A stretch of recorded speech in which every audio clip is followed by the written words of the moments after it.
Okay, I guess recording is in place. So thank you, Sunit, so much for joining here.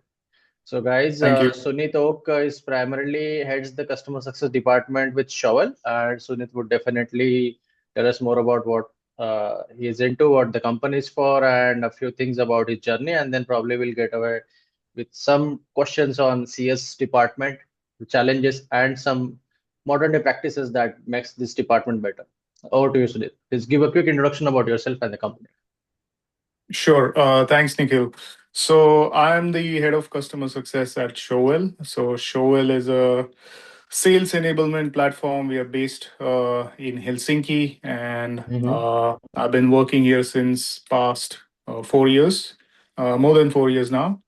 But yeah, my journey has been like everyone started with as a sales development representative, SDR. Wow. And then from there, I'm here, let's say in 13 years, I moved a Wow. lot. So I worked in Wow. India. I worked in Qatar for 3 years. Then I came back to India. I worked as a SDR manager. So I was managing a team of sales Interesting. development representatives. And then I also got another opportunity to move to Abu Dhabi for 1 year. Oh, But okay. then my wife found a project here in Helsinki. So that's how I moved to Helsinki. So since 2020 or at the end of 2019, I've been here. Mm-hmm. So that's kind of Wow. a short. Yeah. But that's rare. That's rare. And it's like you have touched every corner in the room or a mansion. So primarily, I've seen you have been across all the areas which concern sales in some aspects. Areas Some which aspects, concern yes. customer journeys, a company's growth. So I've seen people sticking to one area for a really long time, but this is something really an overall journey I see. Somebody who is somehow associated to sales has been in. Okay. So quick question on the customer success side first. What I get from people is if there is an account management department, why there is customer success department? What do you think? Yeah, so those are two different functions. Of course, there are overlaps Mhm. because we both manage customers. So that's the first thing. Yes. But the motions are completely different in Okay. terms of account management and customer success. So customer success at the very basic, it's about understanding what is the value of your product for the customer, Hmm. and then delivering that value in the customer's terms, and then proving that value in the customer's terms. So Okay. even if your product is same, even if your customer is from the same industry, Hmm. uh, every customer is different. You can't speak the same language, or maybe you can't apply the same True. rules and Yes. logic. So this is the fundamental difference. But naturally, with this profile, you Hmm. also get into account management because you're managing the customer. Now it Right. may be, let's say, 5,000 ARR or 50,000 or 500,000. It depends. Hmm. Uh, so depending on the complexity and on the upsell potential, what is the commercial value for us? Hmm. This may move into a bit of key account management. Okay. So Okay. key Okay. account management is more about sales managing the relationship, ensuring that the account is growing, Hmm. what kind of threats are coming to the industry Industry. that your Yes. customer is in, Yes. and then proactively, working on them. So I would say these are two complementary profiles that work very well together. Sales is again different because they Hmm. work with acquisition. They don't work with maintaining or growing the existing customers. Maybe sometimes, but not always. So Okay. that I would say Okay. is and the one of the most important aspects in CS. It may be a CSM, it may be a specific person. Hmm. It's the onboarding of the customer. I think Hmm. onboarding is one of the most, let's say, crucial aspects of any customer journey. So because there are Okay. many aspects, so I would say a CSM needs to be firstly a product expert. Hmm. Secondly, a change management expert, if not expert, at least they should have a good handle. What do you mean Thirdly, by change management? Yeah, Sunil. so change management in the customer side, because they are bringing in a new tool. Uh, the problem with many implementations is change management, because Okay. you are used to something for a long time, and then Right. something Right. else comes. Right. So you need to plan it. You need to Interesting. tell the value, like why we are bringing this, what would it help you with. So all those kinds of things differ. So a key account manager won't necessarily work into onboarding, but he's more of a senior, relationship and management kind of person, whereas CS is more about all of these other things.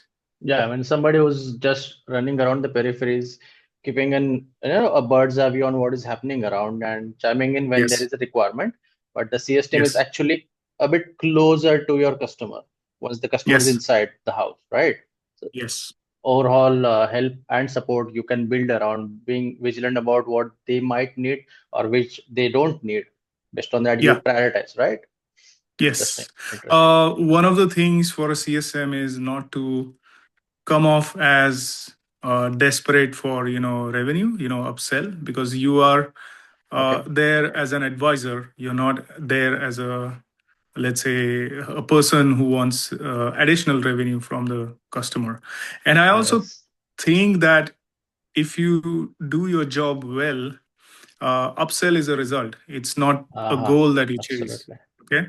So if you do everything absolutely right, if you prove the value, the customer themselves see. And I've seen that many customers have come back to us and said that, oh, we implemented this in XYZ department or XYZ, business unit or country, and now my other business units and countries are interested because they are missing this tool. So Okay. if you do your job well as a CSM, this is a very natural result of that effort. Interesting. Interesting. This is a really Yeah. good point which many miss because it's not always CSM's fault. Sometimes their leaders kind of pressurize them for the revenue side based on the Yeah. situation the company is in right now. And there should be a bit balance or little bit of maturity in reference to how to position yourself for the Yes. customer and the company both sides, right? That's the Yes. smart thing, right? And then this Absolutely. makes more sense. Even change management is something really interesting you just pointed out. Now I had worked with one company recently with like 500 600 customers, probably Wow. 1,000 now, and they were struggling with a churn of around 50%. Okay. That's high. Yeah. Okay, so somehow now they are close to 30% on the churn Okay. side. What I found missing were certain areas untouched, as in there was no system on frequent touch-ups. Yeah. There was no prioritization list. These are the Hmm. primary customer we should always look up to and stay close to than these customers, Yeah. right? So primarily, maybe you are the expert here, but the question is, in such scenarios, what somebody should do? They should prioritize among all how to manage 600 plus customers. That's the simple question. How to Yeah. succeed in this scenario when there is huge, because adding more people in the CS team, I don't think that's a solution. There should be a This philosophy. is a this is a very good question, and I am actually working on this right now. Interesting. Yes. Because what happens in CS is sales gives you your accounts because they Hmm. close something and then it comes to CS. Okay, that's Okay. the start. Yes. But then if you don't apply any logic or any system, you just Hmm. assign it to someone, whoever is the next available CSM.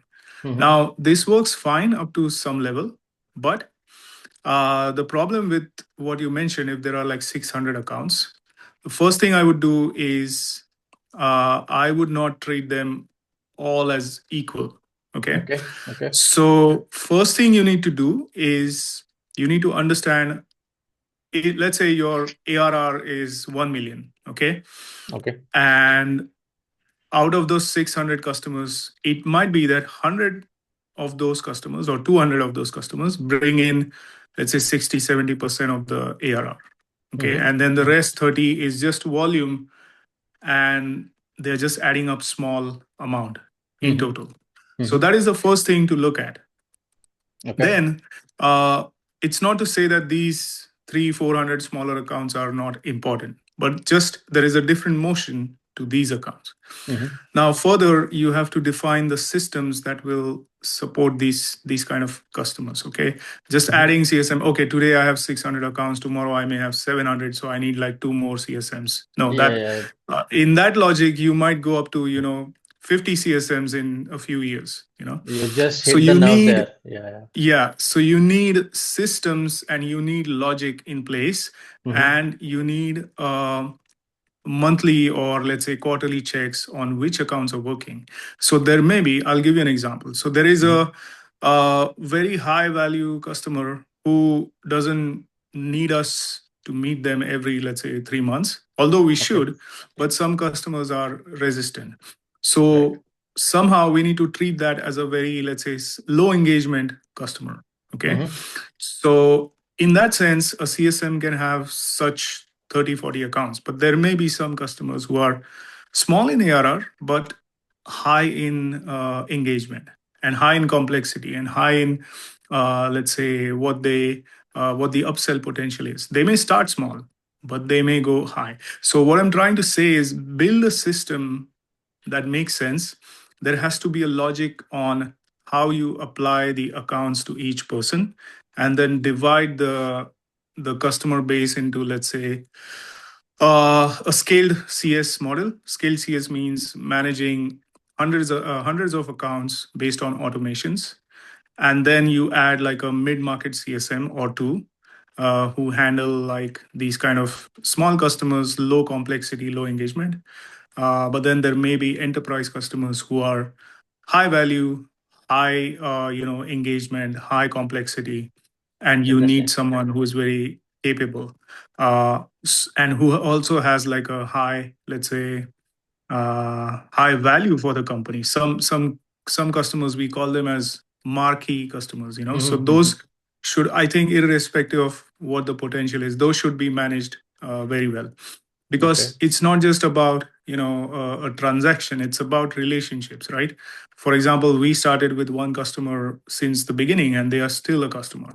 It's quite a Wow. big Wow. account, Wow. and no matter how much potential they have or zero potential they have, we still give that kind of a service, that kind of a first level experience. So I think building Okay. systems, understanding your customer base, that is the first thing. If you don't build the systems, if you don't keep a check on those systems, if you don't refine those systems, they will always fail, because all of this then depends heavily on people. Mm-hmm. And it shouldn't be like that. I mean, sure, people are important, but it shouldn't depend 100% on people. Interesting. Interesting. This is actually, if I have to structure in one sentence what you just mentioned here is, correct me if I'm wrong. Customers could be high value. Okay. The value column could be like they have high value. Am I audible? Yeah, yeah, absolutely. Okay. So value should be like high value, and engagement expectation could be regular, less. Yeah, High value customer could also expect less engagement, or regular engagement is fine with them. So first you have to figure yeah, that out based on their preferences, based on how yeah, they want to be engaged by us or the team, right? yeah, You should figure that out to avoid unnecessary escalations or unnecessary disappointments later on in the yeah. further process. Second thing is, quick question on the generic side. Can you give me a generic approach? How many touch points should there be, and what's the basic criteria? Or consider in generic scenario, how many touch points annually or monthly? What is the answer here? How many times someone should reach out to customers? Because see, if I have to onboard somebody, it's the first few months of a customer in my house, then Yeah, probably my engagement would be more to get them more familiarized with the environment, product, my team. But yeah, as soon as the relationship grows, probably the engagement won't be that required, or I could be wrong here. Tell me. yeah, yeah. It absolutely happens. So initially your engagement is quite high, but then later on it goes into like something which is very very sporadic. So Hmm. uh But I would say you should have a bare minimum understanding of how much engagement you need, because there needs to be proactivity from your side. But Hmm. having said that, we should also be flexible enough to understand what this particular customer needs, how much this particular customer needs. Okay. And then you should have some kind of a system that predicts the usage. So what kind of usage, what kind of signals you're getting from this account. Hmm. So in a pool of 300-400 customers, it's impossible to go to each account and keep a check every other month. So you Hmm. need systems in place. So you need to define those systems. You need signals. So products should give you the signals that it may be different for each product. It may be just people logging into your system Hmm. thrice a month, or it may be someone is generating a report, or it may be someone is sharing something from your platform. So it depends on what your tool does. But those have to be defined, and then you have to come up Okay. with a health score and then Hmm. monitor that health score. And then ideally, there should be signals, there should be engagement with the customer, there should be insights. So that's how you manage. And when you see the account, let's say, going in red or orange, that's Hmm. when you turn up the heat and reach out to the customer. And also these smaller accounts, they may have huge potential, because some enterprise level, so like Fortune level companies, Hmm. might start very small with your product. Maybe it's a Of very course. small Yeah. team. Yeah. Yeah. So then you have to treat that customer slightly differently, because you have a huge upsell potential. Then they should Hmm. be into your expansion bucket. So Hmm. expansion means you work with your sales and your CSM and your account management together to understand how we can expand this account. Interesting. uh, Interesting. we have done that. So I'm not saying we are very successful. Just like everyone else, we also struggle. Hmm. But we have grown some accounts. So they started like 5-8,000 in the beginning, but they have grown to much more than Okay. they were at the time. So that is kind of the thing. So even if you build a system, make sure that it's a live system. It's not a dead system which manages just 300-400 accounts and it just lies in a pile of dust. you know Okay. you Yeah. should have systems and checks and a person at least to manage and monitor, and there should be a flow. So let's say tomorrow you may have a threshold of a company which has 10,000 ARR for you, and that's coming to your, let's say, managed portfolio. Hmm. But then you may have a growth in that account, and suddenly they are 15,000. But now Hmm. you need to engage as a full time um, or a managed customer in that sense. Okay. So those kind of checks should be in place. There should be a lively, handover discussion. It's like your house. So if Hmm. you keep gathering old stuff and if you don't recycle, remove, or change, it's not gonna. I mean, your house would be a mess after a while. So you need to check. You need to do an assessment. Okay, what's in my fridge that's maybe from a few months ago, so I should remove it, or Yeah. I Yeah. should Yeah. change it, or I should use it, or something I should do about it. That's the same with customers. What we as CS function tends to do is we just like to keep things as it is. So Hmm. if a CSM has been handling this account for 5 years, we just keep it that way, even though it Hmm. doesn't make sense anymore. So there again, the audits, the systems, all of this has to work hand in hand. The Hmm. only way that this system works is when everything is working as it is. You can't define one thing and then miss the other thing. So all three, four levers have to be managed well. I Okay. don't know if that answers your question, Yeah. but Yeah. Yeah. It does. It um, does.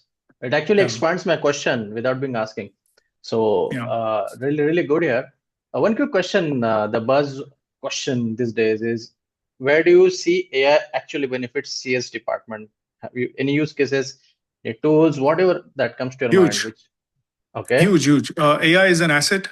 So think of the same use case that I was speaking about. How to manage hundreds of customers at minimal, Uh-huh. human. time engagement. So that's where AI comes. You should automate the systems. These days you have AI which can be built for your whole company, like your internal Wikipedia, for example. And this can have all kinds of data from your systems. You can even build integrations to keep it, updated. So I would say go with that. If not, at least use something like ChatGPT or Gemini Mm-hmm. to at least form your responses. I mean, salespeople are using AI to further a deal because they are trying Yeah, to yeah, yeah. understand what is happening with the customer. Give me a business review of this customer or a business landscape. Things like that. Why can't that be used in CS? So Absolutely. it has a huge upside to what we were doing uh, previously. Without Mm-hmm. AI. So Okay. I mean, simple logic is you either evolve with AI or basically you die, in the market, because there are people who would Yeah, go ahead with AI and you would be behind. So yeah. start I, engaging. I see AI primarily talked and discussed on the business development side more or than the CS side these days. Yeah, But I do see a lot more actual requirement in CS than business development, right? absolutely. Because yeah, I reached out to a few founders last week and asked them what all your top two use cases in AI. So the consensus was sales and document management systems. So on the sales Mm, side, I asked, they were like, yeah, on the lead generation side, on demand gen side, or helping the SDRs or account executives to get prepared for a demo, stuff like that. And yeah, rarely some of them talked about CS side, where I see yeah, value in implementing AI for my CS team to, optimize my efforts and ROI. So this is really good absolutely. point for our viewers as well. One quick question, last question probably. See, CSM is when you say customer success, somebody manages that particular customer, a human being this side. Over a period of time, a relationship gets built with that person. Yeah. Do you think there comes a challenge when this guy leaves the company or switches to a different department? If the answer is yes, what's the way around? The best way to keep the relationship the way it is. Because I have Again, seen many customers hate their champions go away, even in big yeah, projects as well, right? yeah. Yeah. First thing you have to understand that this is going to happen. It's a part of business landscape. So you can't be assured that your person will be there. I mean, we have seen cases where Hmm. they've signed a deal, and before even the onboarding starts, the person has left. The person who was the champion in that deal, they have left even before starting. Oh, okay. So you should be well prepared. Again, this is not a CSM's fault if the company has not Of course. defined Of what course. needs to happen. So I'll give you a few, let's say, practical tips. So let's say it depends on what the situation is. if Hmm. if the customer is new, Hmm. always firstly get the sales engaged. Tell that this guy has left, I need someone else, I need your help. Okay, Hmm. you should always approach sales.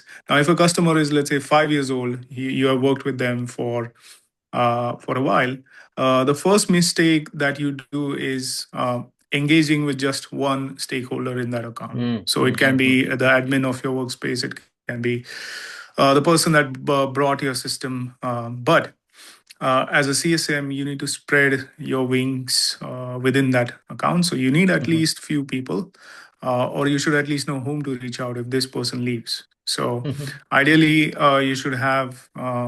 The most ideal is you have 3 or 4 people at least, and depending on the size, it may be a much bigger account. Then you need much more people. What But if at the least I would say, CSM, what if somebody from CSM side leaves, which to whom some that customer was quite engaged yeah, with, had a really good relationship. Let's say I am in yeah, your team handling yeah, 50 accounts and I somehow switch a job.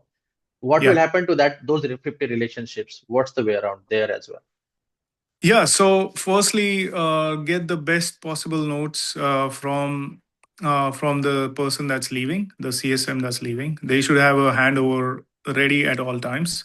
I would say that every CSM should maintain, let's say, a timelinetic document. So you know, other than, you know, your regular meeting notes, you should have an account document which says, you know, just like in very short bullet points. These are my key Mm-hmm. contacts. This is why they bought it. This Mm-hmm. is the ARR. On 28th June, I met this customer for this reason.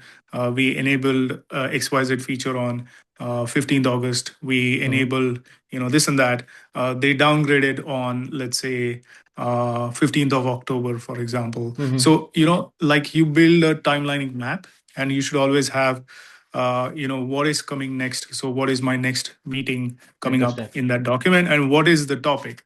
So let's say if the CSM leaves, if he or she falls sick, if I have this document as another CSM, it's very Mm. easy for me to engage. And just as I said that you should expect this happens, the customers Yes. also Yes. expect that uh, you know, CSMs leave or people change the job. So it's Mm-hmm. nothing new. Mm-hmm. Personally, you have built the relationship, that's fine. But customers don't say stay because you have an excellent relationship. Right. Customers Right. stay Right. because they are getting the value, and they are getting Right. the value proven every year. So they can justify the spend, right? So that's why they stay. They don't stay because, oh, Nikhil is my friend or Sunit is Mm-hmm. my friend, you know. Mm-hmm. Sure, it's a That's a bit of valid a, point. let's say, yeah, it's a bit of a, let's say, sensitive time because you have established a relationship. Mm-hmm. Your company has established a relationship. So I would say handover is most important, and the person that's coming in should engage with the customer as if they know what has happened and they know Mm-hmm. what is the customer expecting. If you just go there and say, I'm sorry, I was just assigned this account and I have no idea, you know, what Nikhil had discussed with you, or then the customer is pissed off. Okay. Of So course. Of course. having an internal system which records all this information is vital, you know, so that the CSM, uh, of course, if the person is leaving on nice terms, they can have a full handover discussion with whatever the next Mm-hmm. CSM does. But in some cases, they may abscond, or, you know, things happen and people just leave. But that's when these notes come in, and that's when I would say that's another use case for AI. You can feed all the historical data that has Absolutely. happened, and you can Absolutely. say, okay, please give me, you know, how should I speak with this customer because XYZ has happened. So now we are in a relationship where, you know, the customer is expecting this, but the person has left. Right. So Right. I would Right. say those things, if taken care, should not be a problem. Interesting. I believe a lot of things we just discussed in a really short amount of time, and obviously it amounts to a really, I mean, it's really valuable from those who have CS teams and those who want to get into CS. You know, Yeah. that what the system is, what are the nuances. So that is something I personally feel was takeaway from this entire discussion, right? And thank you so much. I don't want to take more of your time because the important crux we've actually targeted here. I hope people Yeah. like this, and probably I'll catch you again sometime on a deeper level discussion on establishing this function from fresh for many Yeah. big companies which they are struggling with. That's where it Sure. could benefit them as well. You know, step by step approach. First few months of CS, next 6 months, something like that sort. A timeline approach. Sure. How your right CS department should grow internally. But thank you so much, Sunil. Thank Absolutely. you so much for your inputs and all the beautiful practices, modern day practices, I would say, you have shared here. And wish you more success in Shovel, expanding your team. And I'm glad we have this relationship, and I'm sure this relationship will also grow going further with your success and mine as well. Okay. So Thanks, Nikhil. Thanks for catch you soon, man. the good discussion. Take care. Bye. Bye bye.